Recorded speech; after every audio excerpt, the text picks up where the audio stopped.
Pat Green is not your average 90-year-old woman. She took up skiing when she was 65. Even though she is still active, she skis, dances with a competitive dance group called the Step Sisters, does Pilates, strength training, takes daily walks, plays golf, and still lives on her own and drives. Her heart is aging with her. It's very easy to forget that she's 90 because she is so active. We go to a Pilates class together. She's more flexible than anyone in the Pilates class. And that's what's the hardest for me. That was the hardest for me when she started feeling out of breath and feeling like something wasn't right, was for me to realize that she actually is 90. One day, Pat noticed something was a little off. Well, I would be a little short of breath, especially walking uphill or upstairs. That was difficult.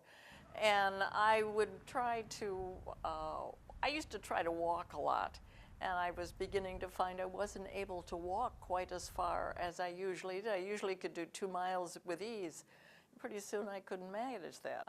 I felt something was not right. It was a couple of months before she decided to go to the doctor. He ordered a stress test, and which I passed.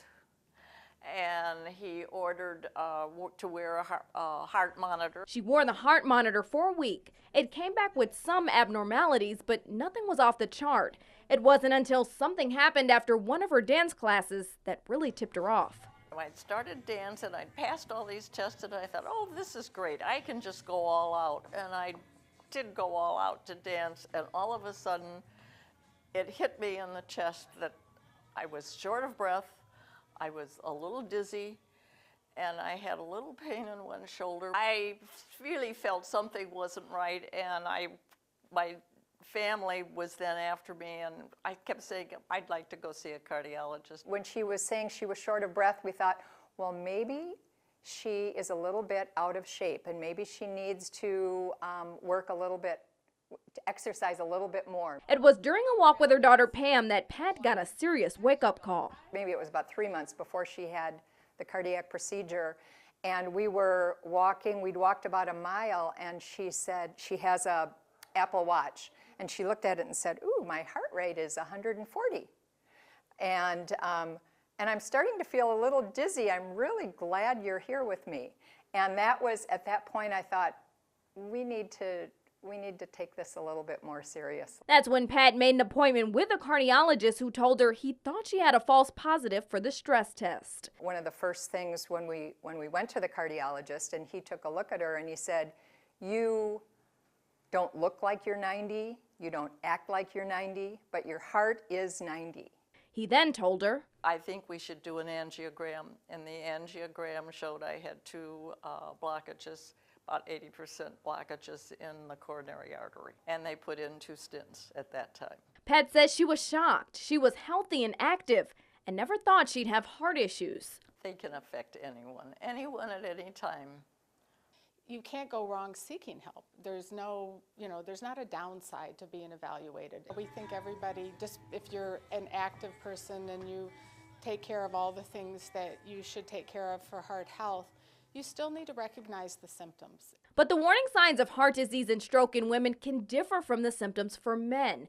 For men, they can include chest discomfort or shortness of breath. As with men, women's most common heart attack symptom is chest pain or discomfort, but women are more likely to also experience pain or discomfort in the arms, back, neck, jaw, or stomach, shortness of breath and cold sweat, nausea, vomiting, and lightheadedness. The doctors are there for us when we suspect something's wrong and to do those annual physicals and checkups for us, but it's up to us to know our bodies, to know your numbers. And it's your cholesterol and your blood pressure and the important numbers for cardiac health that just tells you that things are going well. As women, it is really hard to do that because we do tend to, care about other people maybe before we care about ourselves. But these symptoms can have deadly results. Be your own advocate. Just listen to your body and ask questions. Now Pat is taking steps to ensure she and her heart are healthy in the future. One of those is attending cardiac rehab at OSF twice a week. We do the treadmill, the recumbent bike, the new step bike. They work on leg strength, arm strength. Pat's daughter Pam is just glad her mom is on the mend. She is a wonderful role model, and if I can follow in her footsteps and live the way she does, you know, I will have a very full life. To know Pat is to love Pat, and we're just so grateful that she had such terrific care at OSF to receive her new stents. And Pat is glad she can keep on dancing.